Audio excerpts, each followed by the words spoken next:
Had a tambourine too, so I'm ready for anything today. Yeehaw!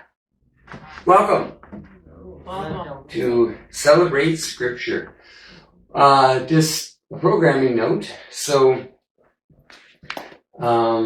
next week is going to be the cutoff point until January for the Bible study. Okay. And I've been doing some praying and just talking to people and trying to kick around some ideas. Our schedule is changing again. We did a fall schedule, and most of that is over. Most of the new programs that we started have either run their course, like Thursday night's Alpha series, where Kathy's going to start it again sometime, maybe in February, but she'll probably pick a different night. It really just depends. She's a professor and she has to work it around her teaching schedule. So I don't know. I'm thinking about moving the Sunday Bible study to a regular 7:00 evening slot. Okay.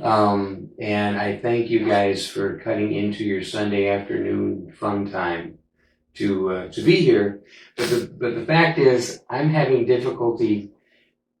I'm having difficulty with my brain, in that I don't, getting ready for the Bible study, I get all excited, and then I also get ready for my message on Sunday night, and I can't keep straight what I'm doing. And I'm finding myself just sort of blending the two like one. So for you guys, that means that everybody who attends the Bible study gets to hear half the message twice. And for the people in Sunday evening who don't come earlier, they're hearing things that haven't been fully explained, so it's sort of like dropping in the middle of a conversation. Right. So I will probably find another night to actually do the Bible study, starting at 7. I just think that that'll be easier for everybody. Plus, there's the logistical issue of the Bible study gets done at 6. And then at 7, the church service starts. We have musicians coming in, getting ready. We have the bus going out and picking people up. It just gets difficult. Yeah. So yeah, I don't know exactly how we're going to get around that. I know it won't be Friday because I don't know why, but I keep leaving Friday night open. I know Adam Taylor about a year ago said that he would be interested in restarting the high school age youth group. Kathy Joe's husband? Right, yeah. Okay. And of course Kathy would be involved in that as well. That would be nice. And I don't want to do anything to tie that up. And that's the logical night for a youth group. So, yeah, absolutely. Yeah. So we'll get there. We'll get it figured out. But it's been kind of cool. We've had some new interesting stuff going on over the last several weeks. So next week we're going to wrap up what I'm doing here with, we started at Genesis 1:1 and we're going to go through the Tower of Babel, which is the 11th chapter of Genesis. And then when we come back from the break, we'll probably, when we come back from the Christmas break, we'll probably start somewhere in the New Testament. Work on that for a while. But I wanted to get through in the beginning, and I wanted to at least get through the Tower of Babel, because all of that is one continuous thought. I heard an interesting thing this week. I do not know if this is true, and I have no way of proving it, but it was interesting. Every sacred text in the scriptures, the Hebrew scriptures, begins with the letter A. Now, not in English, but it begins with Aleph. I think I'm pronouncing that right, I'm not sure. Which would be the first letter of the Hebrew alphabet. It all begins with that, except Genesis 1:1. It does not start with the letter A. And scholars have been looking at it and saying, well, how did this happen? Why is this one different? And I heard an interesting thought on it. And that is that if they insert the letter A and its meaning into the sentence, at the beginning of the sentence, in the beginning God created the heavens and the earth, it becomes, and I'm not just paraphrasing, but if I get this wrong, give me some grace here. But it ends up being the Father of beginnings created Elohim, which is plural for gods, which would be angels, basically, what we call angels, the heavens and the earth. So it would be the Father of beginnings created the angels or the angelic beings, the heavens and the earth. In that order? Yeah, roughly, yeah. Right. And it does change the meaning of the sentence. It also then lines up with everything else that you read, where it goes from Elohim, which is plural gods, not God, as it's usually translated. So at that point, because it says things like, "Come, let us make man in our image." Well, who's he talking to? Us. Yeah. Yeah. That was always throwing me off. So suddenly you have an answer. And I don't know if that's true or not, but it's an interesting thought. So now we are in Genesis chapter 11, and I printed it out for you guys, I think, didn't I? Oh, I printed out 10. We're on 10. Or I'm sorry, 10. 11 is where I'm trying to get to. 11 is next week. So we're on Genesis chapter 10. And I'm just going to recap. I promise I will do it in less than 2 minutes. I'm going to recap what we read in Genesis chapter 9. And it's an important thought. And that's kind of why I really hammered on it last week. And I apologize to anyone who was bored or felt like I was hitting the same point too many times last week. But when Moses planted a garden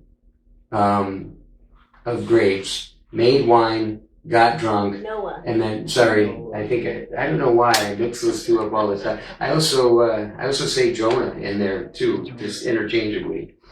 Okay, when Noah, Who built the ark? who built the ark, right? After the ark landed, it says that his son Ham went in and uncovered his nakedness. And he came out and told his brothers about it.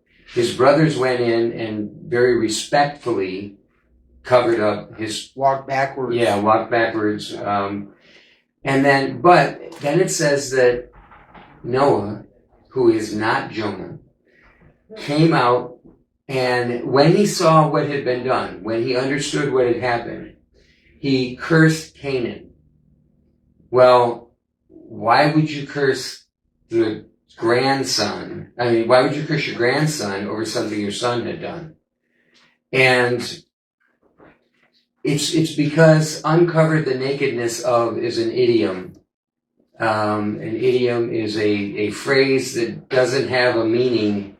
It doesn't have the same meaning, but it means something else, like a hot potato.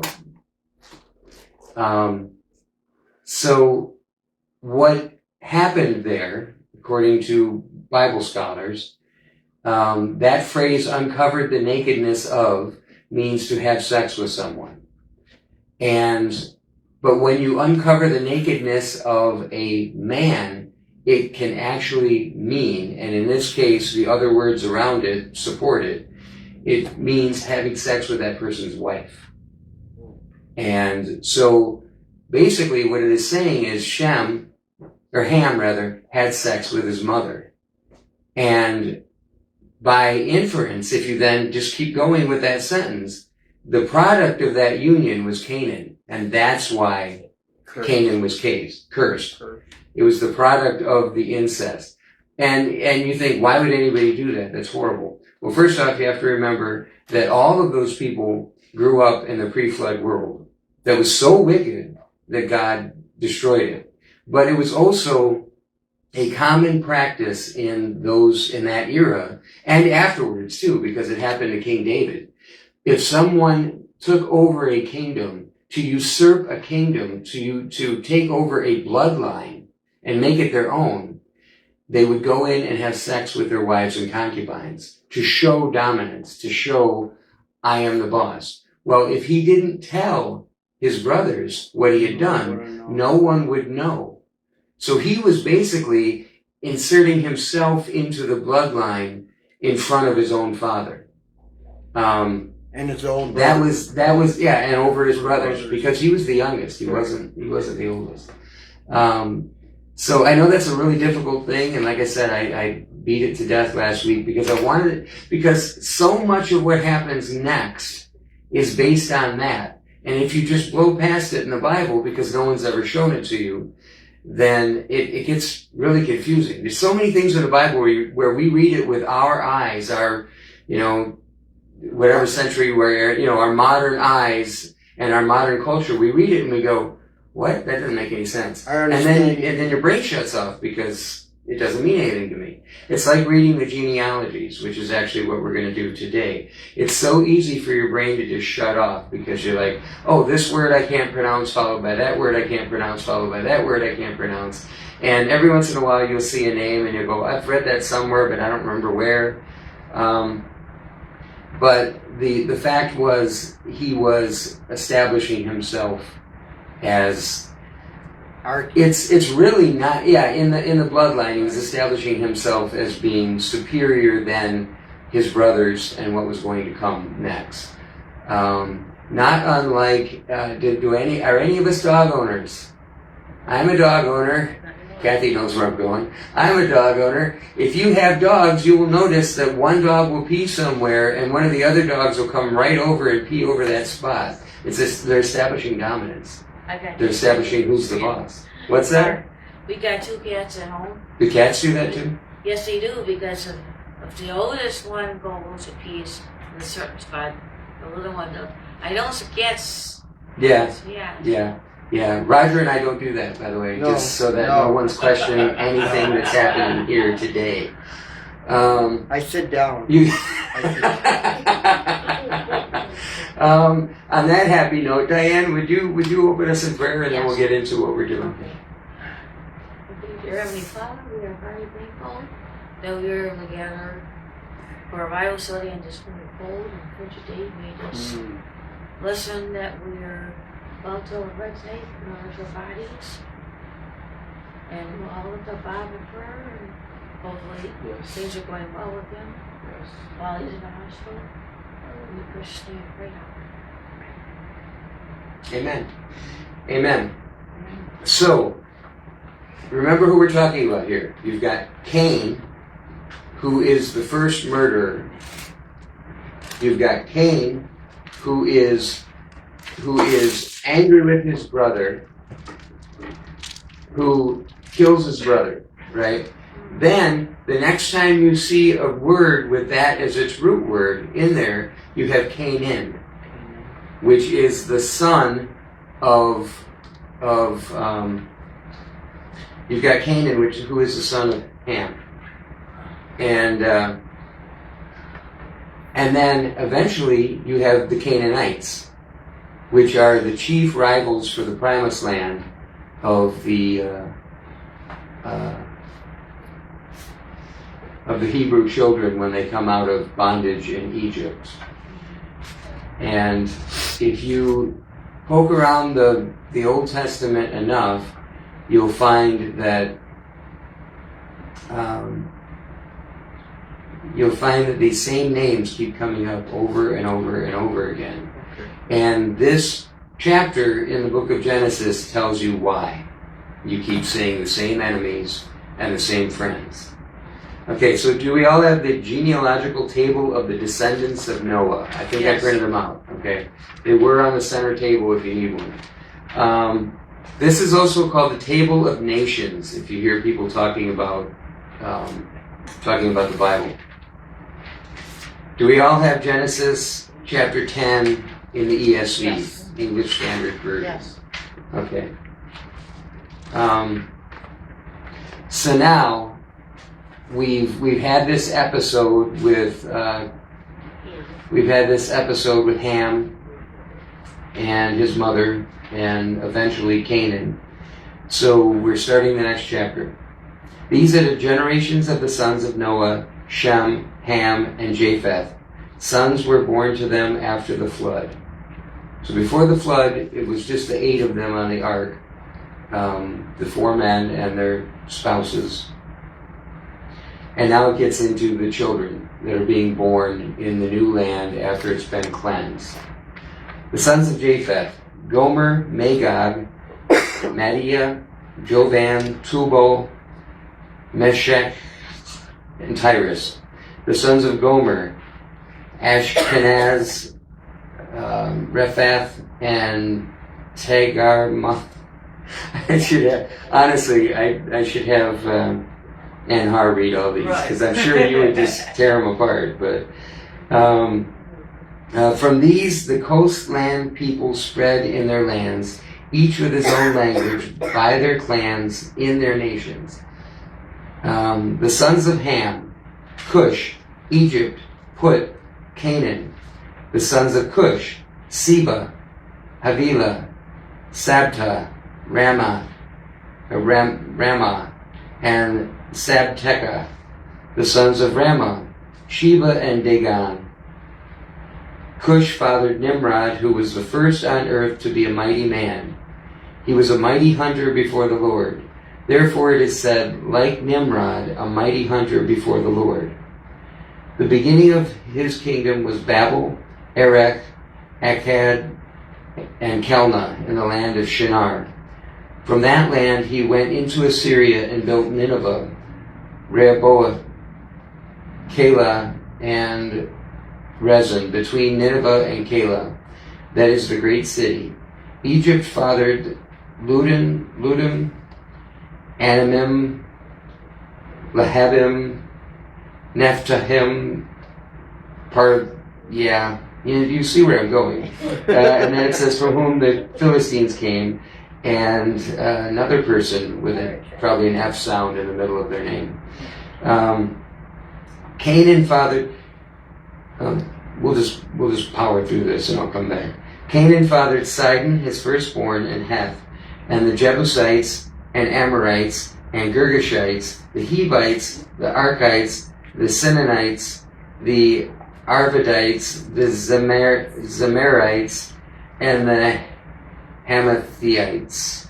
Afterwards, the clan of the Canaanites dispersed, and the territory of the Canaanites extended from Sidon in the direction of Gerar as far as Gaza, and in the direction of Sodom, Gomorrah, Admah, and Zeboim, as far as Lasha.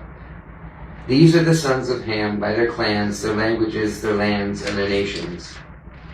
To Shem also, the father of all the children of Eber, the elder brother of Jophath, children were born, the sons of Shem: Elam, Asher, Arphashad, Lud, and Aram. The sons of Aram: Uz, Hul, Gethar, and Mash. Arphashad fathered Shelah, and Shelah fathered Eber. To Eber were born 2 sons. The name of the one was Peleg, for in his days the earth was divided, and his brother's name was Joktan.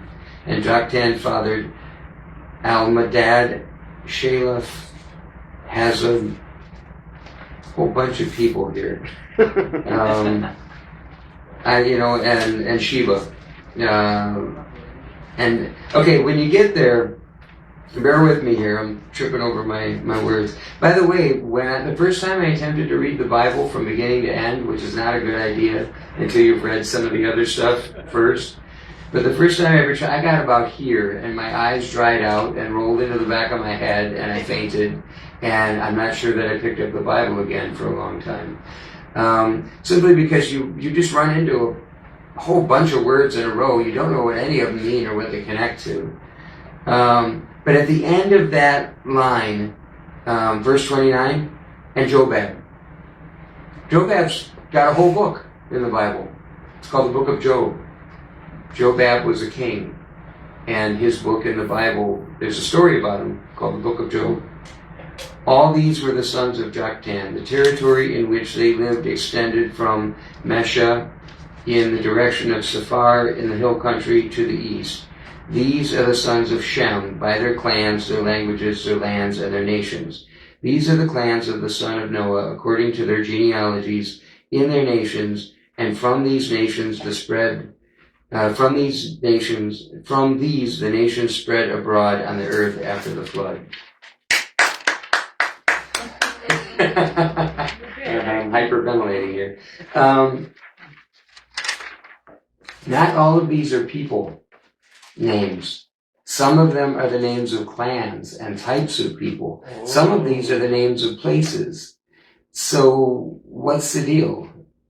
Well, and some of the people who would have been born to them are not listed here at all.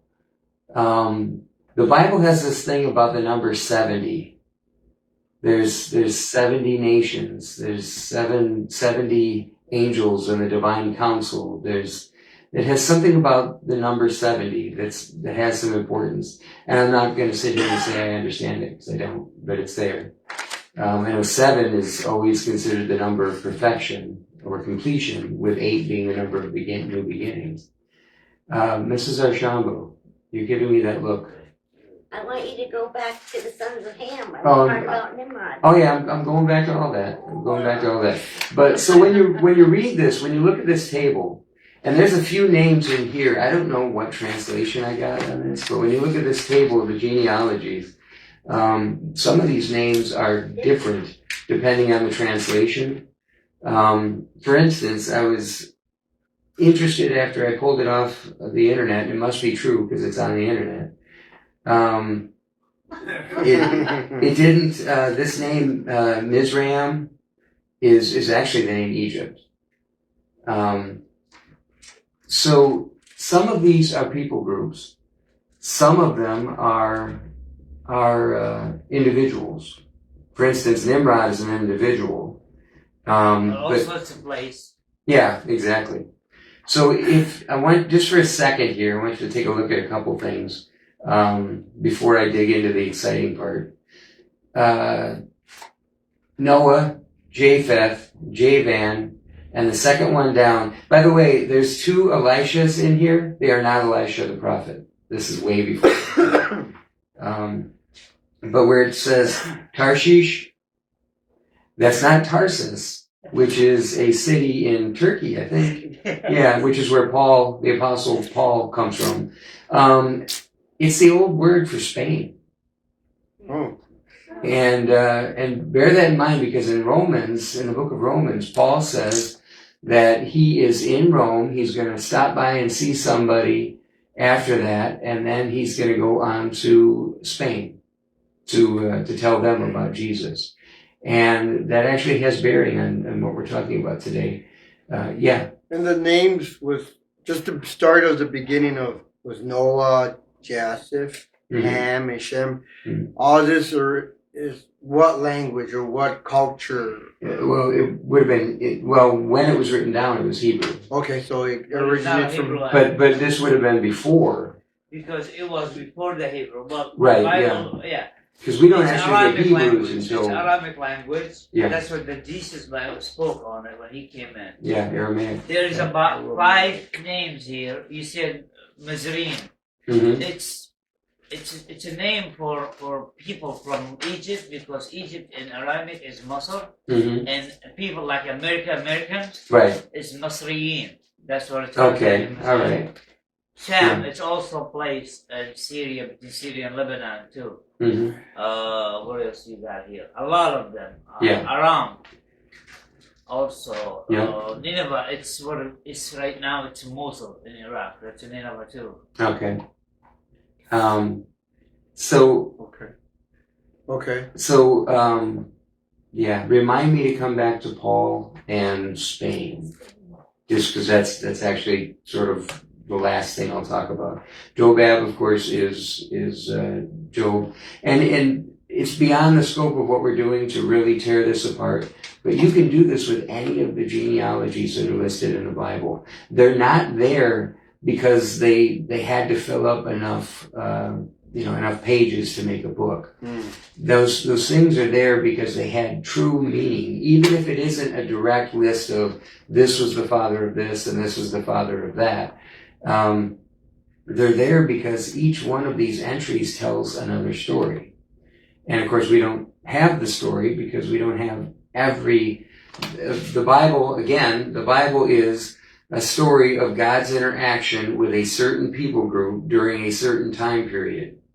It's not the history of the world. It's not the history of everything. It's a certain people group and a certain time period. So now, let's talk about Nimrod. Okay, Ham was the one who committed this great sin that ended up getting his son Canaan cursed. But this isn't even about Canaan. Remember that there weren't giants in the land after the flood. There were just 8 people, and they started over again. And yet somehow, by the time you get to King Og, and you get to Goliath, and even possibly Nimrod, somehow there's giants in the land after the flood, out of only those 8 people. I'm not going to pretend I know how it happened, but I've heard some really fascinating things, like it could still be a recessive gene in somebody's DNA, because we know that Noah was perfect in his generation, meaning that his bloodline was pure. But that doesn't necessarily mean that his sons' wives were, or even that his wife was. Right. And I'm not saying his wife was a giant. I'm saying there could have been something in that bloodline that was still going on. And wasn't there somebody else who was born with, but they switched? That's They- Nimrod. They changed Yeah. to. Yeah, that's they Nimrod, or switched it's suspected, and right? it became later. That's actually where we're gonna go right Wasn't he now. also Gilgamesh? That's where we're gonna go right now. You're jumping my points here.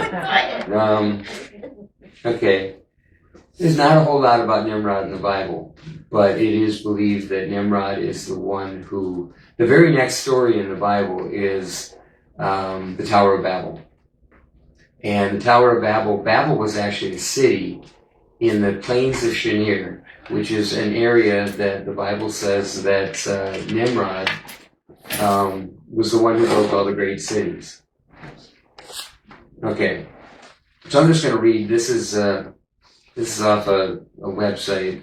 I don't remember if it was the Answers in Genesis or something. I don't know. But it's one of the more conservative websites, unlike some of the out there stuff that you get really excited about too. It says, Cush was the father of Nimrod, who became a mighty warrior on the earth.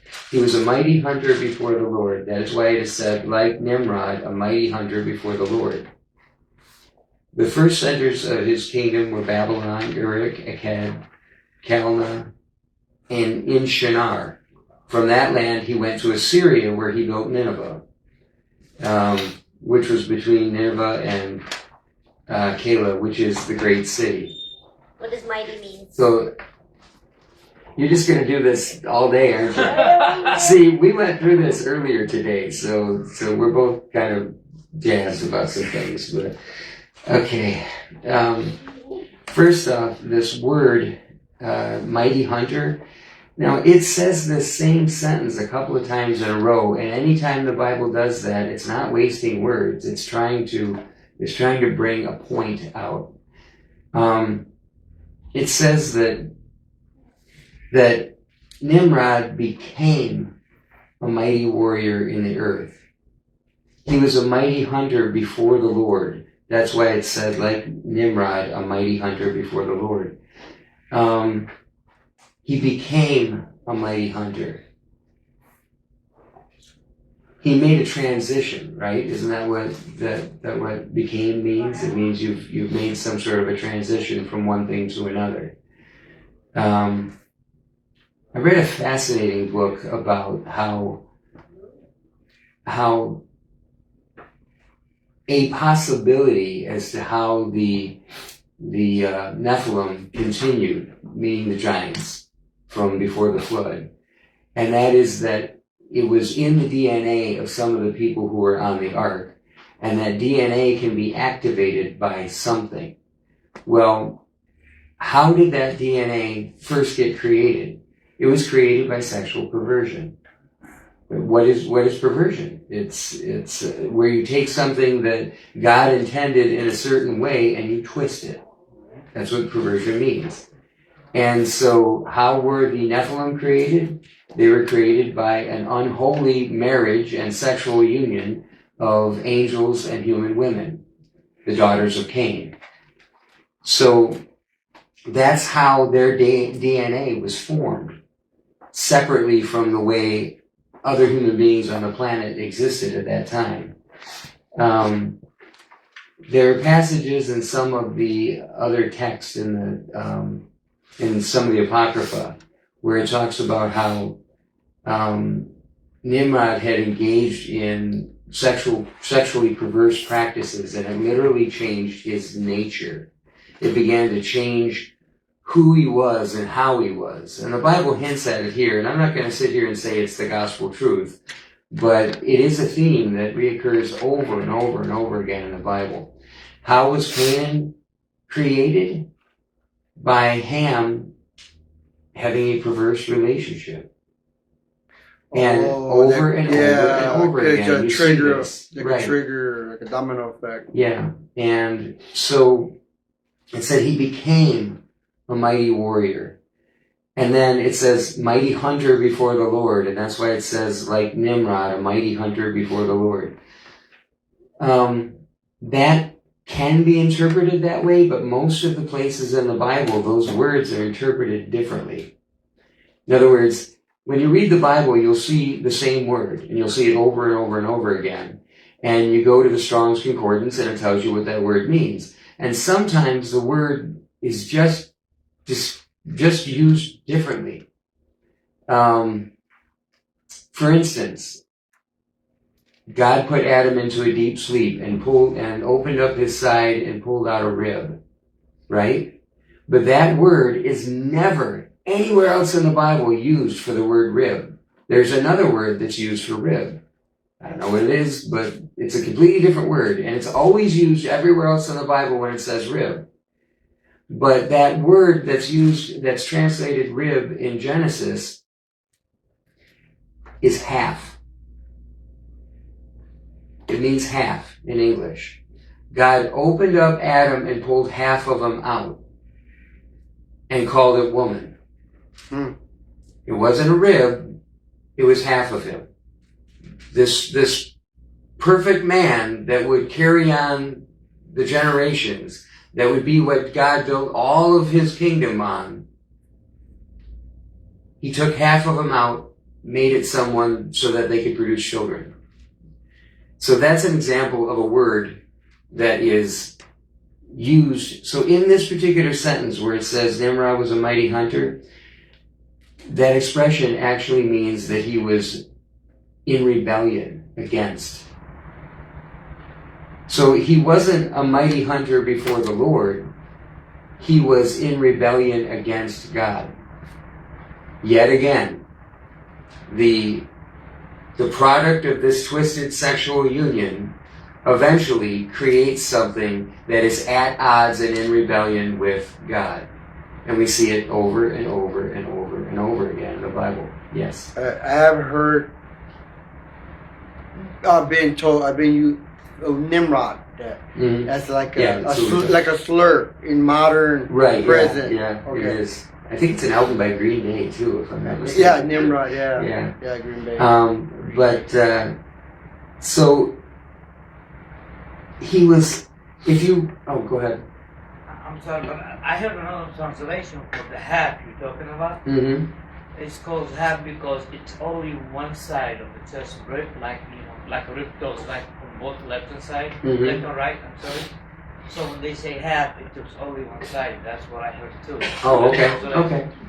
All right. Because it's only one side. Because it's one side rather than. Both sides, so that's why it's called half. Oh, okay. Now that's another thing All I right. heard about. He so in the Book of Antiquities by Josephus Flavius, they just call him Josephus. He's a historian. He was a Jewish general during the war that basically scattered the Jews everywhere when they destroyed the temple in 70 AD. And he turned over his whole army and surrendered to the Romans because he knew he couldn't win. And they took him to Rome, and he basically spent the rest of his life being a historian. And he wrote the history of the Jews.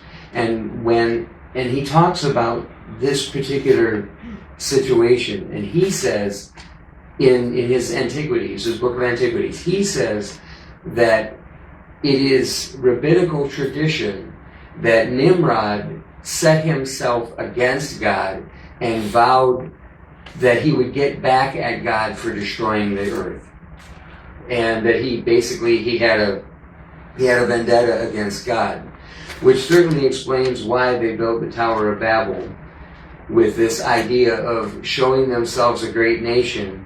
It's a tower, so even if the earth gets flooded again, he can rise above it. Now, of course, it couldn't do that because there had to have been towers before the flood too. But his idea was, we are going to get back into heaven, and we're going to do it independent of God. Now, what is that? That's rebellion. Physical form. Literally a physical form, right. And so you're talking, once again, about eating from the tree of the knowledge of good and evil, trying to be like God without following God's plan, which is also another huge theme in the Bible. So a lot of scholars believe that that Gilgamesh, in the Epic of Gilgamesh, which is a Sumerian text, they believe that Nimrod and Gilgamesh are the same person. Both of them have a flood story, and every culture in the world has a flood story, where some human beings exist because they're forewarned ahead of time. Reasonable to think that we're all just calling the same story by different names. That's my take on it.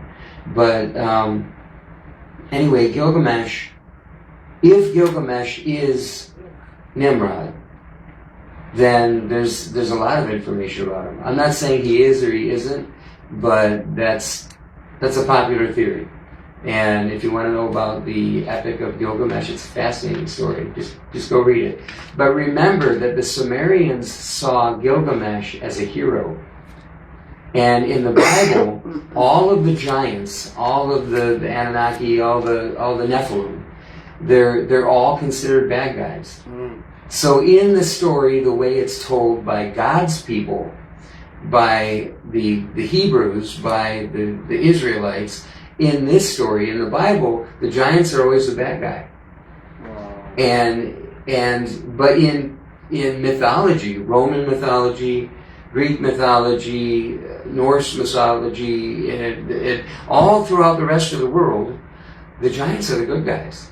The gods who come down and bless everybody with their knowledge, and they have children with this one and children with that one. Well, what's to say that those aren't mythologies? Again, getting back to this notion that, I'm going to have to hurry if I'm going to get to where I'm going. So, okay, so where we're going to go next week is we're going to talk about the Tower of Babel, and then we're going to kind of end it. But this gives you the framework of the great themes of the Bible, which is this notion of God created a people to rule and reign, to have fellowship with God. They were tricked into, or followed their own natural desires, whatever you want to call it, into wanting to be like God without having to listen to God. And then there's all these other variations of it.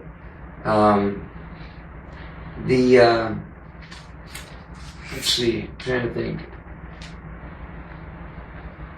I don't know. I'm gonna leave my notes out for anybody who wants to read them more about Nimrod. But McCat remembers what we were talking about this afternoon better than I do right now. So The ites. All the reason. Right there. You go sit over there. Right on it. Right on it. Okay. Okay. You need to go Now, sit over there. we talked about everybody except the children of Canaan, because Canaan was the one who was cursed by Noah and not Jonah or Moses. Does this refer, like, or what is the word, correlation with, like, your father's sins or something? The sins of the father. Your sins of your father. are visited through down to the 7th generation or something like that.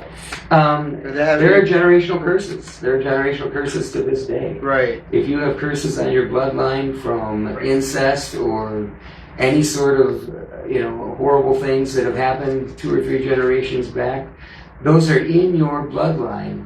Now, in order for them to become a reality in your life, you have to allow them a place.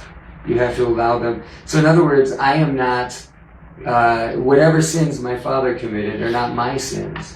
But if I learned the lesson from him and then following his ways, then I'm opening myself up to continuing it. Right. Right. If my father was beaten, he might beat me. If I was beaten, I might beat my kids, and it just goes on and on and on. We tend to teach what we know, And to clarify, Nimrod was not a mighty hunter then. Well, Or he was. Actually, he probably was, Okay. but the meaning of the actual phrase Against is God. is that he set himself against God. Okay. And it's not just there, but the God who made the flood, who destroyed the earth, he set himself in opposition to by creating these great cities. And what were the cities he made? Babylon. What was the other one you just mentioned? That's Mosul now? Oh, so yeah, Nineveh. Yeah, Nineveh. Yeah. Okay, so all of these great cities that were the ultimate enemies of Israel. I mean, the Israelites were carried into captivity for 70 years. There's another 70 in the Bible. They were hauled off. Now, God used that as a way of trying to get their attention. But the fact was, that was the enemy, and those were the ones that carried them off. All of these different cities, Sodom is mentioned as one of the cities in all of this. But Nimrod was a king. He established cities. He established a whole region. See, in Arabic, it's Namrud. They call kids, when the kids go against his parents and always do a bad thing, they used to call him Namrud. Its Okay. name is still in Arabic because he went against everything. Right. Everything Okay. All right. It's still Okay. called So Namrud. that's what it means, rebellious. Yeah, I mean, and even in still, popular. until today, you can see some of the cities or the castles left over. I visited that place. So Mhm. it's about 40 kilometers north of Baghdad. Wow. I've seen it. There's still, if you can Google it, you can see it online. Wow. Some picture. Yeah, there's still a little bit of the rooms, the castle. There's still Yeah. some left over there. Yeah. And next week when we get into talking about Babel, there's an archaeological site you can go to. I don't know if you can actually go to it, but there is an archaeological site of Babel. It's the The foundations wall, of the the city, Yeah. all that. So, but let me, okay, on your chart, it says Noah, Ham, and then go to Canaan. All right. These are the either children or people groups that were established by Canaan, the one who was cursed. Sidon, Heth. And when you get into the ites, these are people groups. These are people. You've got Jebusites, Amorites, Girgashites, Hivites, although that could actually be pronounced Hivites. Remind me, and I'll come back to that in a second. Archites, Sinites, Arvadites, Tamarites, Hamotherites, termites. I'm sure there's all kinds of ites in this. Every time you see a people group in the Bible that ends in an ite, including Canaanites, you're looking at giants. Except for Israelites. Except for Israelites, you're right. And the root word probably just means people. But in this particular case, the children of Canaan, you're looking at Nephilim seed in the mix. And by that point, you're not necessarily looking at big giant people, you're looking at genetic mutations. For instance, in some of the extra biblical sources, it breaks down more information about each of these tribes. And the Hivites were actually called that because there was some sort of noise or sound that they made that sounded similar to bees. And they weren't tall, they weren't giant, they were a blend of all sorts of things. All these different genetic mutations that were happening before the flood, somehow, some way, and I don't pretend to know how, I've heard a lot of theories, a lot of it continued afterwards. Because even in Genesis 6, it said, and there were Nephilim, or giants, in the land then and also after. What is also after? Also after the flood. How they got to stay here or how they got started again, I don't know. I don't pretend. Now, if my wife were up here right now, she would be ready to say something. She would say, lizard people! Lizard people! And if you want to hear about that, come next Wednesday night and ask Steve and I to talk about it after we're done with what we're going to do with the Book of Enoch. But, so what you have is, Canaan is cursed, and all of his offspring are cursed. And these offspring are the bad guys in the story in the rest of the Old Testament. Especially, when they went into the Promised Land, and it was the 12 spies, and 10 of them came back with a negative report, and 2 of them, Joshua and Caleb, came back with a positive report. God gave them 1 year of time in the desert for every day that they were in the Promised Land. They did 40 years in the desert after 40 years of scouting it up. And why did all of those people, represented by the 10 spies with a negative report, why did they die? Because they didn't believe. God said, I am giving you this land, and you're going to take it, and it belongs to you because I'm giving it to you.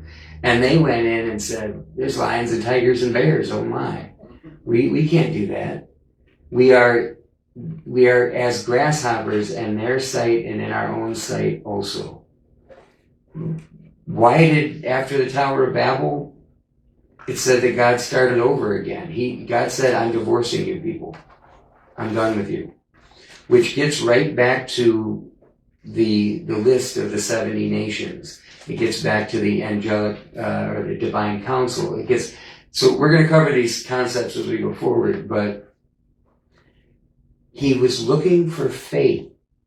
He was looking for trust. He was looking always for someone who would trust his plan, have faith that it was true, have relationship with him, and keep going. I think it was Catherine Coleman. It might have been Maria Woodworth Etter. I don't remember which, but sometime about 100 years ago, there was a famous woman evangelist who had this amazing, huge ministry that impacted the world. But when she was in prayer and God came to her and said, I want to do this with you. I want to make your ministry huge and great. You just need to have faith in me. You need to trust me. She said, God, I can't do it because I'm just a woman. I can't do that. And she said, but I will. I will do it. I don't know why you're choosing me. And then she said, why are you choosing me? And she said, why don't you give it to a man? And she said, the Lord spoke to her and told her, I did give it to a man, but he wouldn't do it because he didn't have faith. Yeah. So, walk in faith, not by sight. That kind of sort of where that comes from. That's what it's all about. Doug, I'm going to answer your phone. Overflowing cup. May I help you? You reached our donation line. How much would you like to give to Jesus? Shut it off. So, yeah, in the end, it's all about faith. He's looking for a people of faith. And if he can't get a people of faith, he'll get one man, which he did. Because the next set of stories that happen after the Tower of Babel, after Nimrod tries to have his revenge, he scatters the people, and he starts over again with one man. And that's Abram, who becomes Abraham, who becomes the father of many nations, who becomes the patriarch of the Jews, the Christians, and the Muslims. Oh my. Oh my. Jews and Christians and Muslims, oh my. We're gonna wrap it up. It's about all I had. But I just want you to know that, oh, no, we're not gonna wrap it up. Uh-oh. Because Roger forgot to remind me of Paul in the book of Oh. Romans. Oh yeah, go back to Paul and Yeah, yes. That's Yeah. Lazarus' fault, right? Yes, it's so Roger's it's fault. always my fault. Okay, there's this notion in the Bible, and we will go through it as we go, but there's this notion in the Bible that there were these 70 nations. And by the way, it's not 70 nations for the entire world. It's these people and nations that all existed in that one region, and they all had interactions with what would become the nation of Israel, the people of Israel, the Jews. So remember, the Bible isn't about the whole world. It's about this region, this group of people, how they interacted with other people. So if you follow out this, you can get all the way to Ethiopia, because not Cush, Sheba, yeah. Sheba is in Ethiopia. So you get as far into Africa as Egypt and Ethiopia. Not really into what we would consider heavily African. But, and then the rest of it is all just that region in the Middle East. Doesn't count the Orient, it's not counting Europe, it's not counting the Americas, it's not counting Australia. It's counting that area.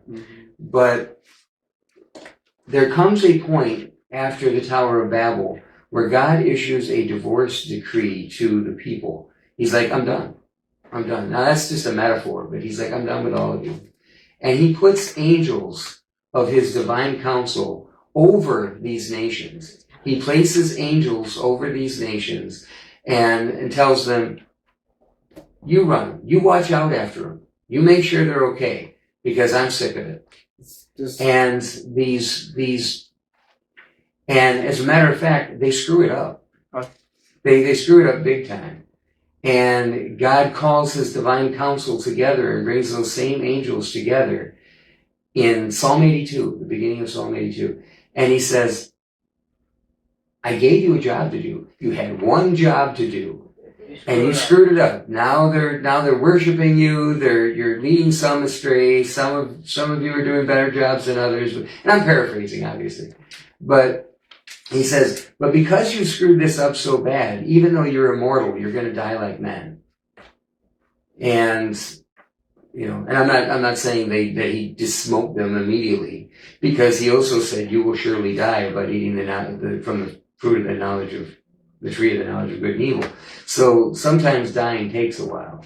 Old age. But these were the beings that he put over. And we still have those beings. They're still on the job. Paul calls them powers and principalities. A principality is a spirit that reigns over a region. And those spirits that reign over the region are those angels. They have their authority by God. God didn't take that away from them. But they haven't done what they were supposed to do. Do we know of these? I don't know.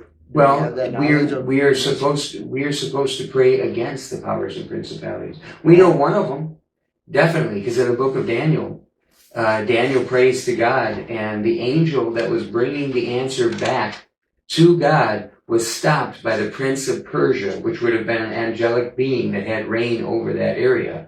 And he couldn't get past him, and finally he went out and he got some bigger, badder angels than himself, and they fought their way through, and then Daniel got his answer. This would be a cool movie. It would be. I would want to watch A lot of this stuff is touched on in some movies, but you're right, it would be. And I just want to say that there's a happy ending. I'm skipping way forward here, but there's a happy ending to all this. And that is that, okay, these 70 nations are watched over by these angelic beings that are not doing a good job. They're Elohim. And they're not doing a good job with it. And in the New Testament, they're the powers and principalities that we are to pray and warfare against.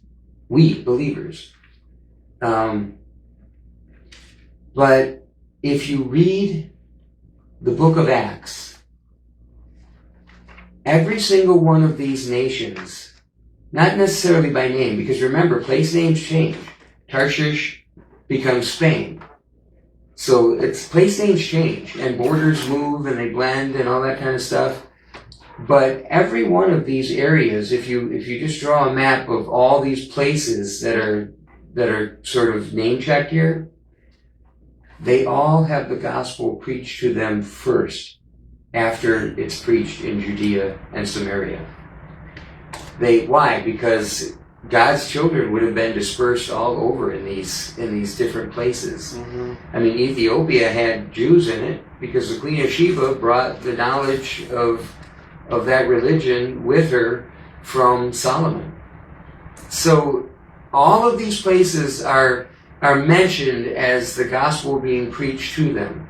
So redemption was able to be brought to them through what Jesus did in his death, burial, and resurrection. And the day of Pentecost, the Holy Spirit coming down. So all of these places were ultimately given the opportunity to be redeemed. You know, interestingly enough, the one place that isn't mentioned or covered in any of the writing in what is happening in the book of Acts, the one place, it's Tarshish, Spain. And we know that God wanted it covered because he put it on Paul's heart. Paul said, hey, I'm in Rome, I'm hanging out, I'm in prison, but after I get out and this is all done and God delivers me from it, again, I'm paraphrasing, Markology 101, folks. Paul says, after I'm done with this, I'm going to come see you and then I'm going to go to Spain because I'm taking the gospel to Spain. Well, why? Because Paul knew that at that point that was the one place that hadn't been covered yet. What was the religion over there in Spain at that time? I don't know the answer. Yeah. But so I'm saying there is a happy ending. God loves us so much that no matter what happens in the process, he's right there, ready to redeem us, ready to tell us the good news, ready to buy us back, ready to do whatever it takes to bring that relationship and that love. You know, in the end of the day, God wins, right? Shake your head, Yes. nod your head, next year. Amen. Yeah. Amen. Anyway, God bless you all.